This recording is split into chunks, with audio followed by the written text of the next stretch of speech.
And tuloy-tuloy na po tayo sa ating declaration. Let us all declare. Let us all declare. I declare that God is bringing about new seasons of growth in my life. New doors of opportunity, new relationships, and new levels of favor are in my future. I have the DNA of a winner. I am wearing a crown of favor.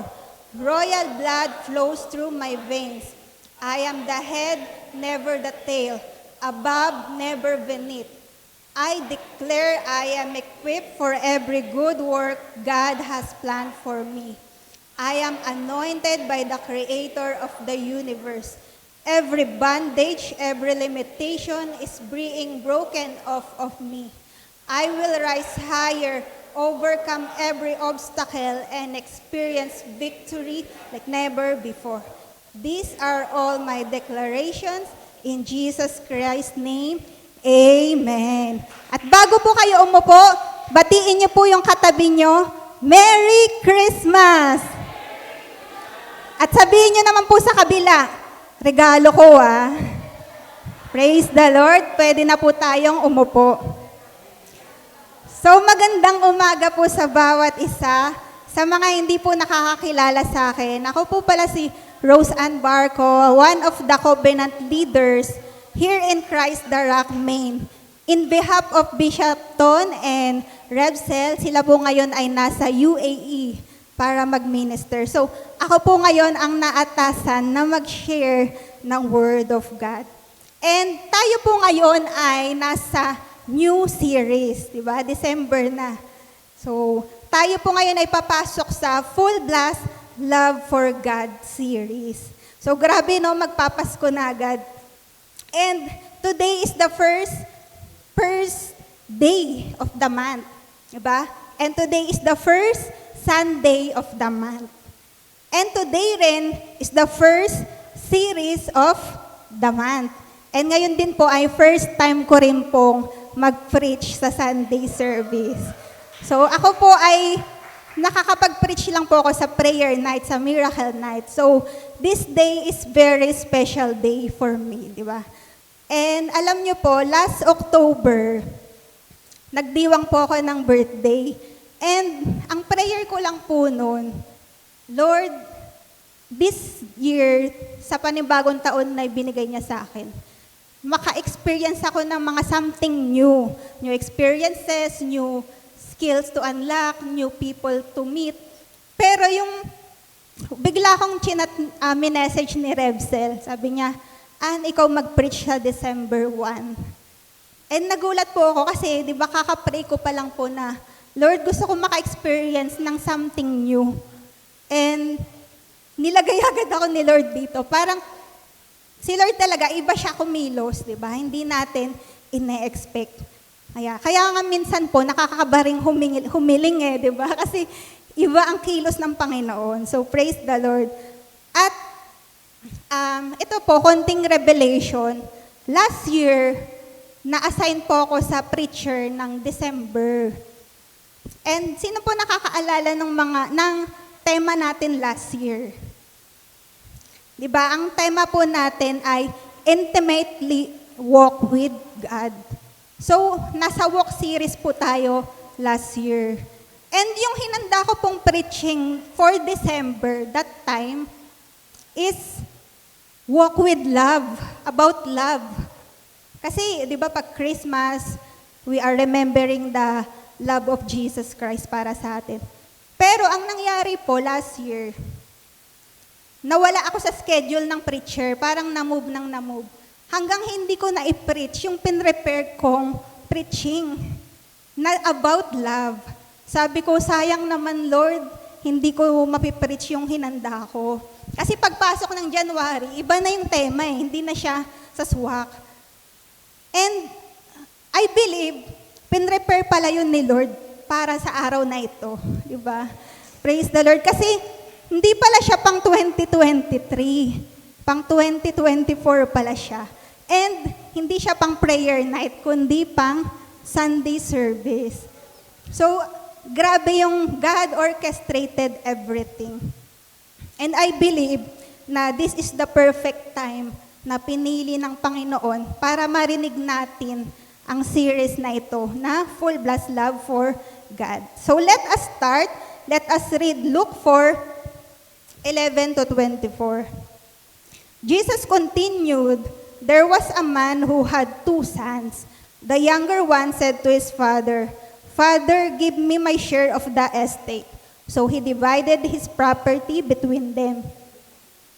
Not long after that, the younger son got together all he had set off for a distant country and there squandered his wealth in wild living.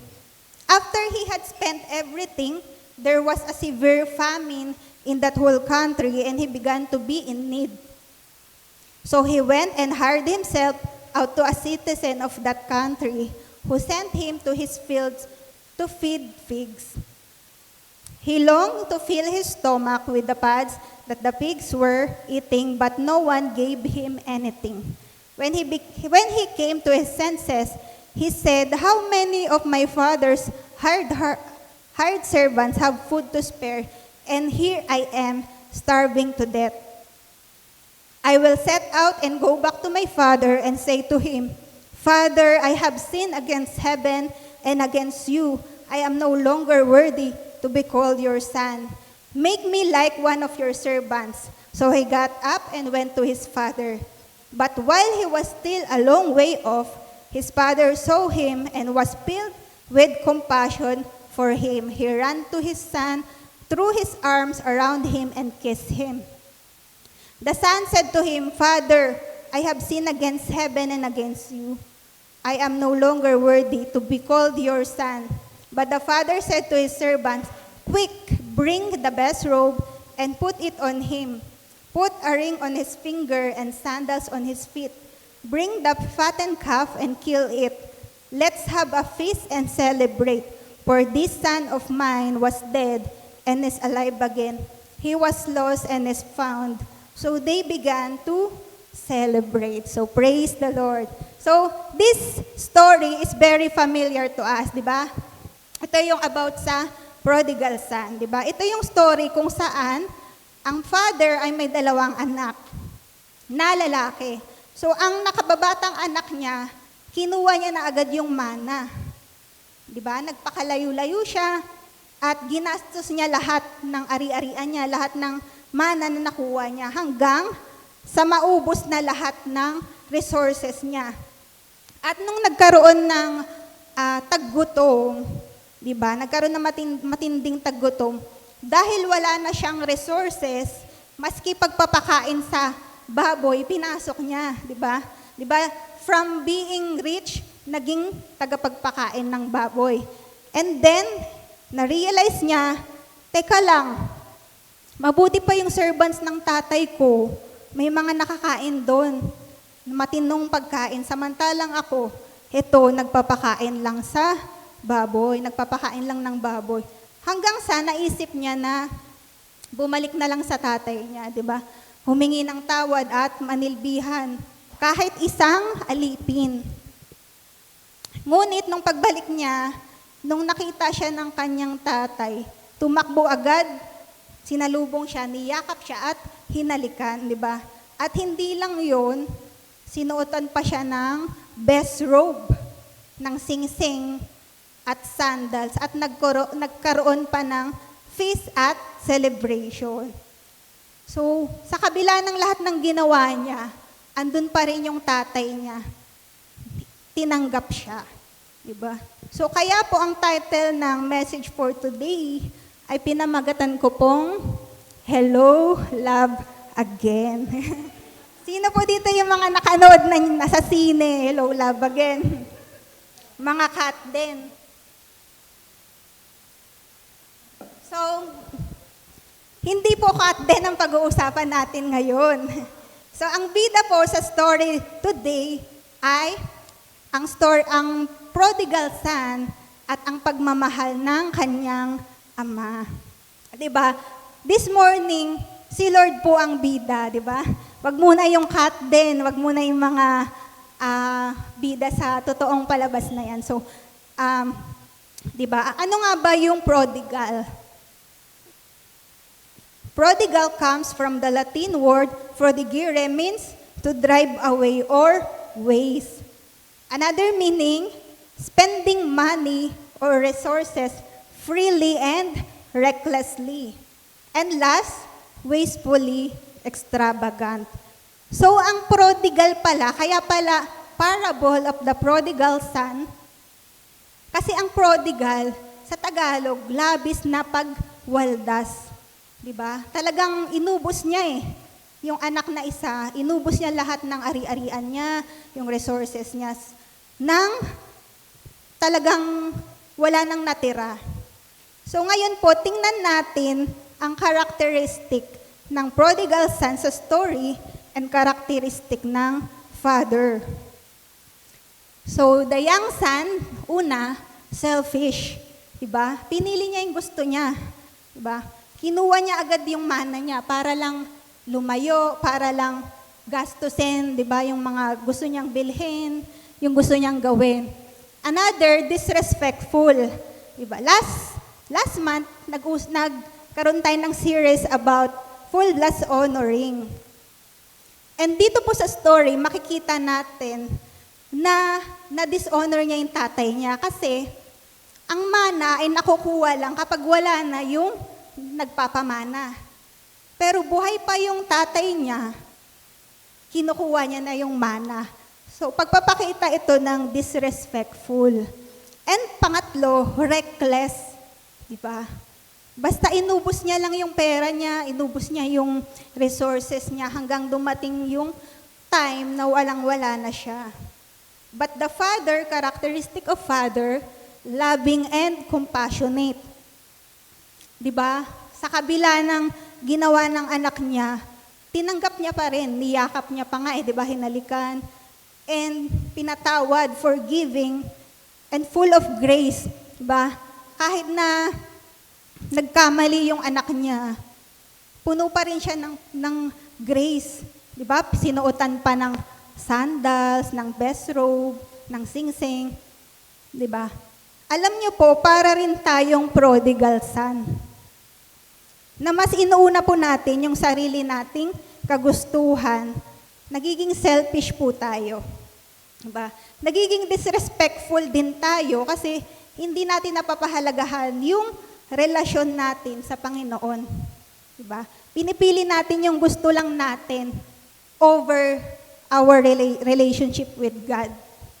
At madalas, nagiging reckless din tayo. Diba? Maraming oras, maraming panahon, maraming bagay ang nasasayang kasi inaalis natin ng Diyos sa buhay natin. Diba? So para tayong prodigal son. Kaya po sa umagang ito, meron po akong i-share na 4 na puntos para ipakita naman natin ang pagmamahal natin sa Panginoon. Diba? Kung gaano siya napaka-loving and compassionate sa atin, forgiving, full of grace, dapat ipakita rin natin sa Panginoon ang ating pagmamahal sa Kanya. So una, how to show your full blast love for God. Una po ay, love God. Love God. Unang-una yan, love. Mark 12:30-31, sabi po dyan, love the Lord your God with all your heart, with all your soul, and with all your mind, and with all your strength. The second is this, love your neighbor as yourself. There is no commandment greater than this. Kailangan matutunan muna nating mahalin ang Diyos. Dahil hindi natin masasabing mahal natin ang tao kung hindi natin mahal ang unang nagturo sa ating magmahal, di ba? Walang iba kundi ang Diyos. So, sabi nga kanina, di ba, sa verse, love the Lord your God. So, kailangan matutunan muna nating mahalin ang Panginoon kasi hindi mag-overflow yung love kung wala kang pinagkuhaan, di ba? And sabi sa 1 John 4:7-8, dear friends, Let us love one another, for love comes from God. Everyone who loves has been born of God and knows God. Whoever does not love does not know God, because God is love. Makikita natin sa story na mas pinahalagahan ng anak yung kanyang mana, yung kanyang resources, or yung kanyang share. Mas pinili niyang lumayo, di ba? Sundin yung sarili niyang gusto kaysa sa relasyon na meron siya sa tatay niya, di ba? Mas mahal niya yung sarili niya kaysa sa pamilya niya. Di ba? Minsan po, ganito rin tayo. Pinipili lang natin yung gusto natin. Kahit talikuran natin yung relasyon natin sa Diyos. Di ba po? Minsan, ang dami nating hinihingi sa Panginoon eh. Di ba? May mga prayer tayo. Tapos kapag natanggap na natin, biglang kakalimutan na natin si Lord na nagbigay. Di ba? So sabihin niyo po sa katabi niyo, huwag ganon. Mahalin mo ang Panginoon, huwag lang puro pengen noon. Di ba? Huwag lang hingi ng hingi. Di ba? Pahalagahan natin yung relasyon natin sa Diyos. Dahil kapag inuna mo siya, hindi pa natin hinihingi, binibigay niya na. Di ba? Sino po dito yung nakakaranas ka, hindi mo pa hinihingi, pero binigay na ni Lord. Di ba? May mga bagay na hindi pa natin hinihingi or ina-expect, pero pinagkakaloob na ni Lord. Because God loves you. Di ba? He knows you and He cares for you. Hayaan natin na ang pagpapala at pabor ng Diyos ang humabol sa atin. Diba? Love God and love people. So ngayong Christmas, let us really love the Lord more and more each day. Diba? Wag lang puro sarili natin. Wag lang puro yung desire natin. Wag lang puro yung pangarap natin or yung mga kabisihan natin. Pero, dapat mas lalo nating mahalin ng Panginoon yung relasyon na meron tayo sa Panginoon. Diba? Kasi, laging nandyan ang Panginoon para sa atin. So, kung feeling mo wala ka or wala ka malapitan, laging nandyan ang Panginoon. So, pangalawa, una, love God. Pangalawa, how to show your full-blast love for God, obey God.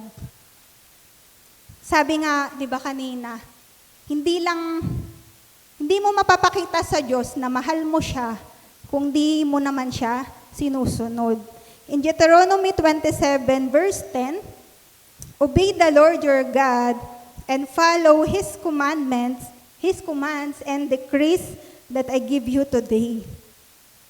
Jeremiah 7:23, but this is what I commanded them, saying, obey my voice and I will be your God, and you will be my people, and you will walk in all the way which I command you, that it may be well with you.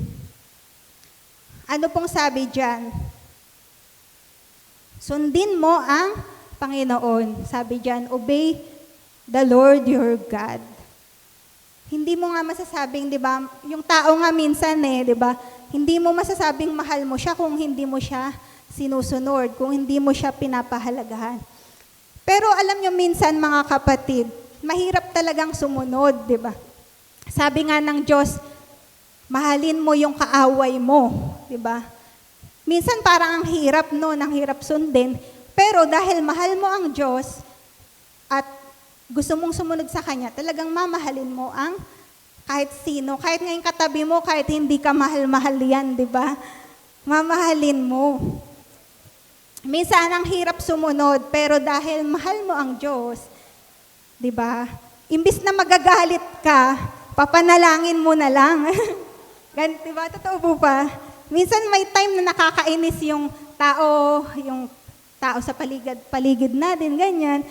Pero dahil tinuruan ka ng Diyos na mahalin siya, sundin yung commandments niya, di ba? hindi ka na magagalit. Mamahalin mo na lang siya. So, talagang let us obey God. And 2 John 16, John 1:6, and this is love, that we walk according to His commandments. This is the commandment, just as you have heard from the beginning, that you should walk in it. So, hindi lang tayo hearer, di ba? Kundi doers of the Word of God. And 1 John 2:4, the one who says, I have come to know Him and does not keep His commandments is a liar. And the truth is not in him. Ang bigat na salita ng liar, di ba? Kasi kung liar ka, so hindi na si God yung Diyos na sinasamba mo. So, para mapakita nating mahal natin ng Panginoon, dapat kaya rin nating sumunod. So, para mas mapakita natin ang pagmamahal natin sa Diyos sa pamamagitan ng pagsunod, let us focus on the blesser, not the blessing. Seek the healer, not just the healing. Love the giver more than the gift, and trust the provider, not the provision. Amen po ba?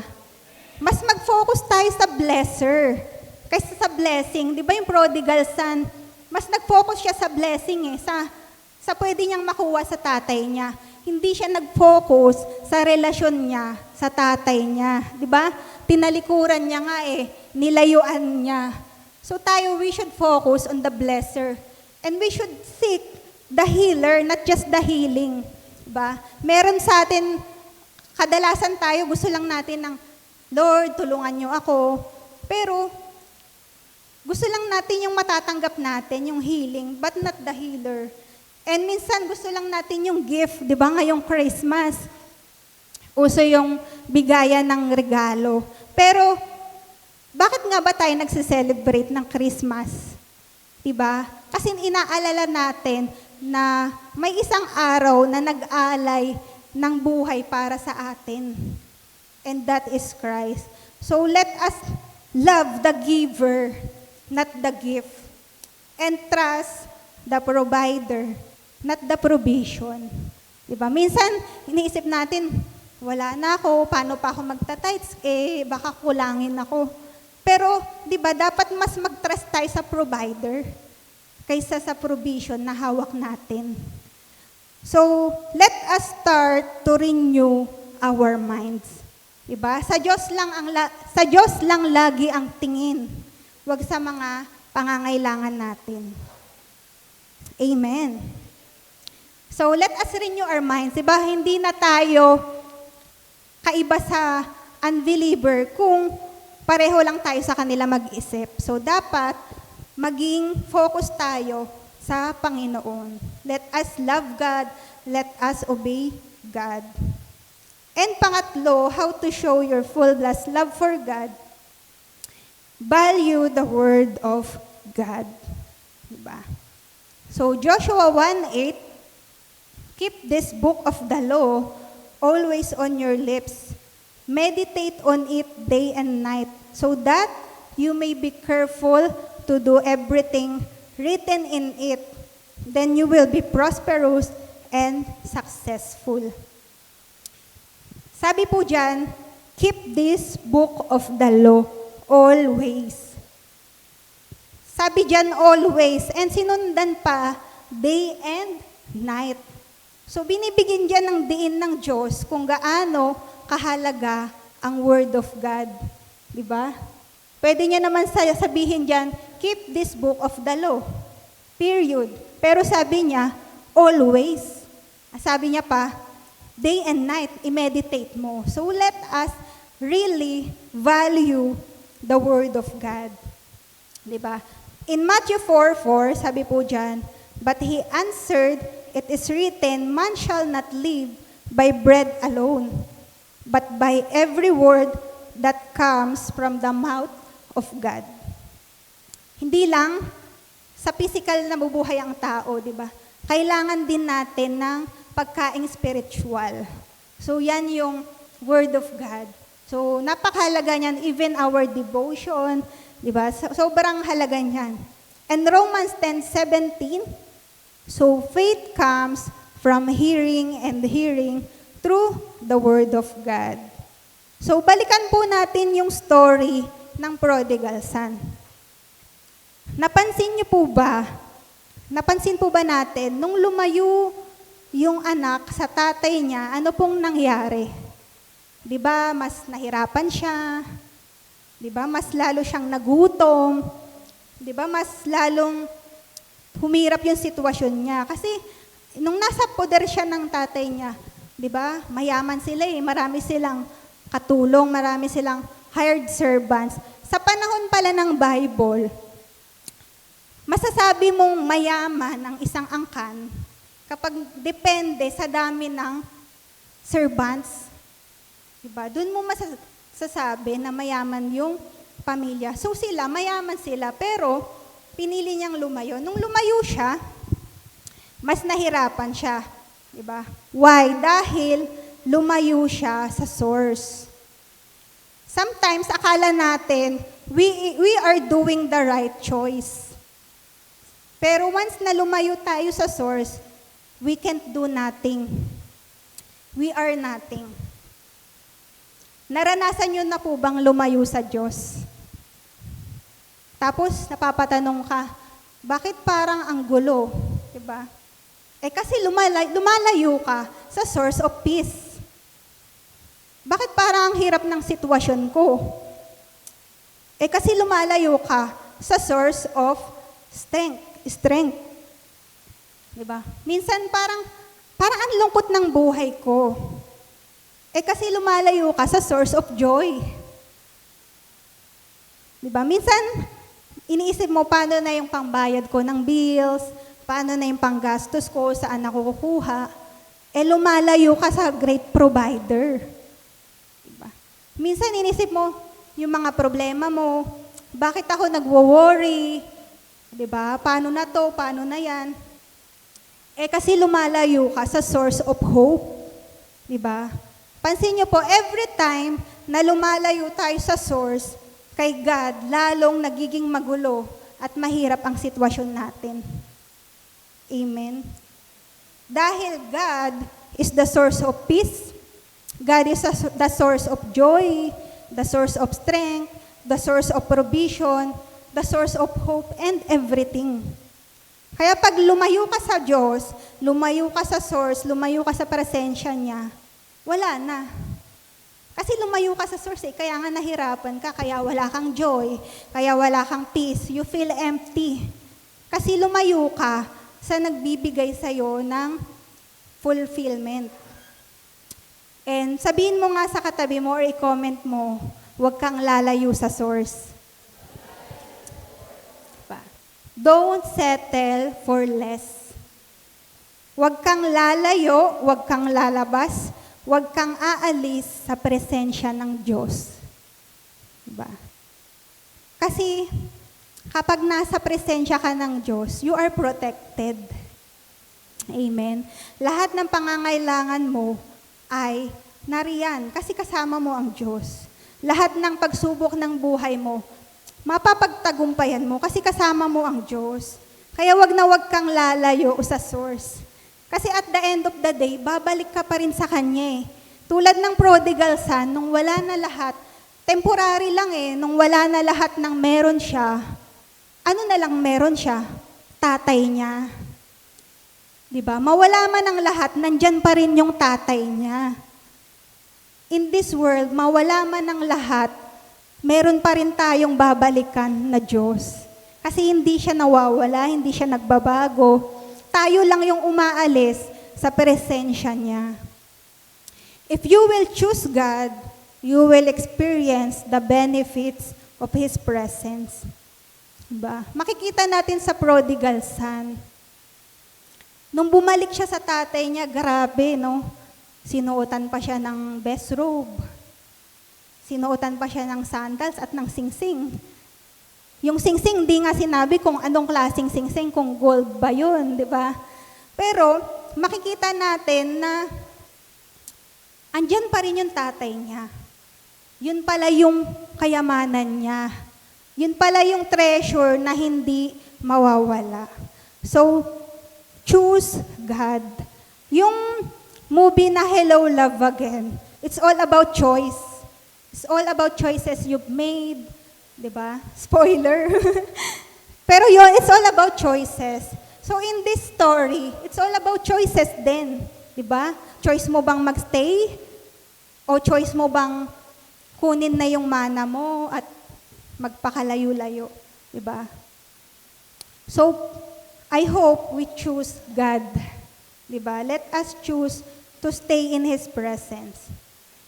And for the last point, how to show your full blessed love for God, express your worship, prayer, and thanksgiving to God. In Deuteronomy 10:21, at dito na po ako magtatapos, He is the one you praise. He is your God who performed for you those great and awesome wonders you saw with your own eyes. Diba? This year, kung babalikan po natin yung from January 1 hanggang this day, grabe awesome wonders yung na-witness ng mata natin, di ba? Great and awesome. And God really deserves the praises. God really deserves the honor and thanksgiving. Sa dami ng ginawa ng Diyos sa atin, kulang pa yung salitang salamat. Alam niyo po, sa huling buwan na ito, nitong 2024, kung babalikan natin yung from the start of this year, grabe yung pag-ibig ng Diyos. Diba? Na kahit hindi tayo karapat-dapat, tulad ng prodigal son, tinanggap pa rin tayo ng Diyos. Kung babalikan natin lahat ng nangyari ngayong taon, mababa-thank you Lord ka. Mababa-praise the Lord ka. Amen. And Philippians 4:6-7, do not be anxious about anything, but in every situation, by prayer and petition, with thanksgiving, present your request to God. Diba? Minsan tayo lang naman yung lumalayo eh. Diba? Kaya tayo nahihirapan. Kasi pinipili nating lumayo sa Panginoon. But, hindi pa huli ang lahat at hindi pa nga tapos yung taon na to. We can go back to our Father. And He is waiting for us. He is waiting for us to come. Tatanggapin ka niya. May blessing o wala, dapat laging thank you, Lord. Thank you, Lord. May blessing man o wala. Kahit sa gitna ng problema, dapat laging praise you, Lord. Diba? Laging mag-thank you kay Lord, laging siyang papurihan. Express our worship. Express our thanksgiving to Him. Diba? Huwag tayong mag-aalangan na magpasalamat sa Panginoon. Diba? Huwag tayong mag-aalangan na magpuri sa Panginoon. Because He is God, He deserves it. So how to show your fullest love for God? Love God, obey God, value the Word of God, and express your worship, prayer, and thanksgiving to God. Alalahanin po natin sa dami ng ginawa ng Diyos sa buhay natin, sa mga pinagdaanan natin, sa mga naging pagsubok natin, andyan pa rin siya. Handa pa rin niya tayong tanggapin, handa pa rin niya tayong yakapin. Sa kabila ng mga pagkakamali natin, sa kabila ng mga pagkukulang natin, sa kabila ng paglayo natin, mahal na mahal ka pa rin ng Panginoon. And this Christmas, pwede pang bumawi. Diba? We can show our full blessed love for God. Diba? Just like the prodigal son, inaantay ka lang ng ama na bumalik. Inaantay ka lang ng Diyos na lumapit sa Kanya. Diba? hindi nawawala ang pag-ibig ng Diyos. Diba? Hindi nawawala ang pag-ibig ng Diyos sa mga anak niya. Amen. And I invite everyone to please stand and to show our full blessed love for God. I encourage you to sing this song and let us remember the goodness of God. Let us remember the love of God. Let us express our thanksgiving to Him. Let us express our worship to Him. Let us give Him the honor, the praises. Awitin po natin ang kantang ito. And as we sing this song,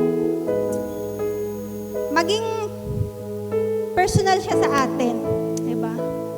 And let us remember God na naging napakabuti niya talaga sa atin. So let us sing this song, Been So Good.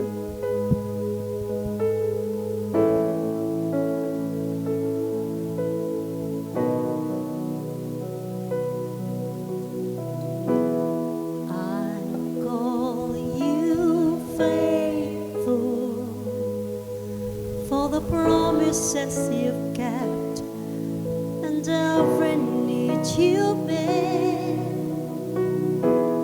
Lord. Let's be grateful. I'm so grateful. You were with me every step, and I never will forget. When I think of how you blessed me, how your hand has never let me go.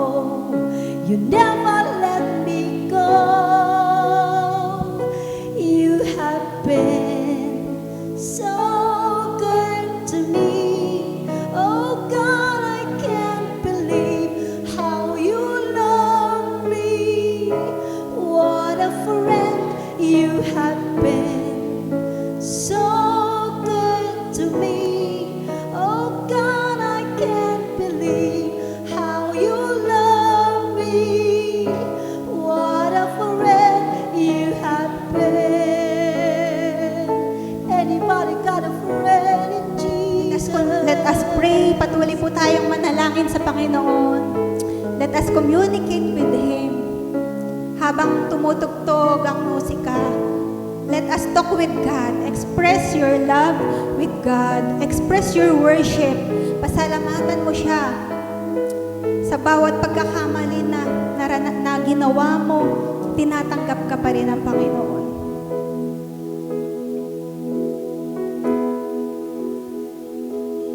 For every morning, for every open door, I call you faithful, and I just wanna thank you, Lord, for every mountain, for every time you brought me through.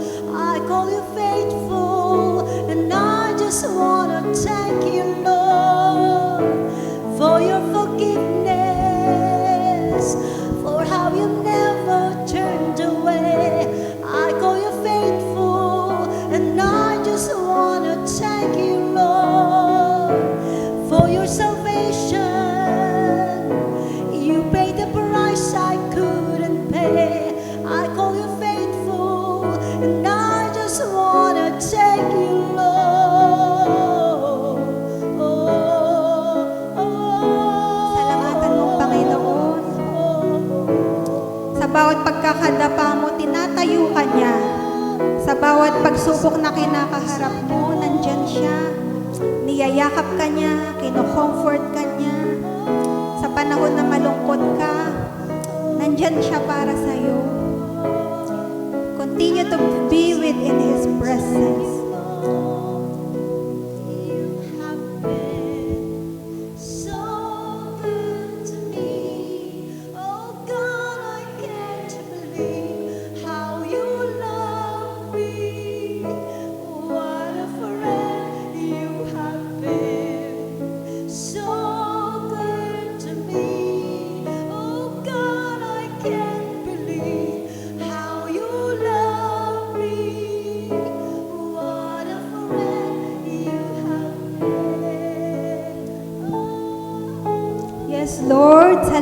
Panginoon. Bawat pagkakamali namin, pinapatawad niyo po kami, Panginoon. Sa bawat pagiging selfish namin, nadidisrespect ka namin, nagiging reckless kami, Panginoon. Patawarin niyo kami, Lord God.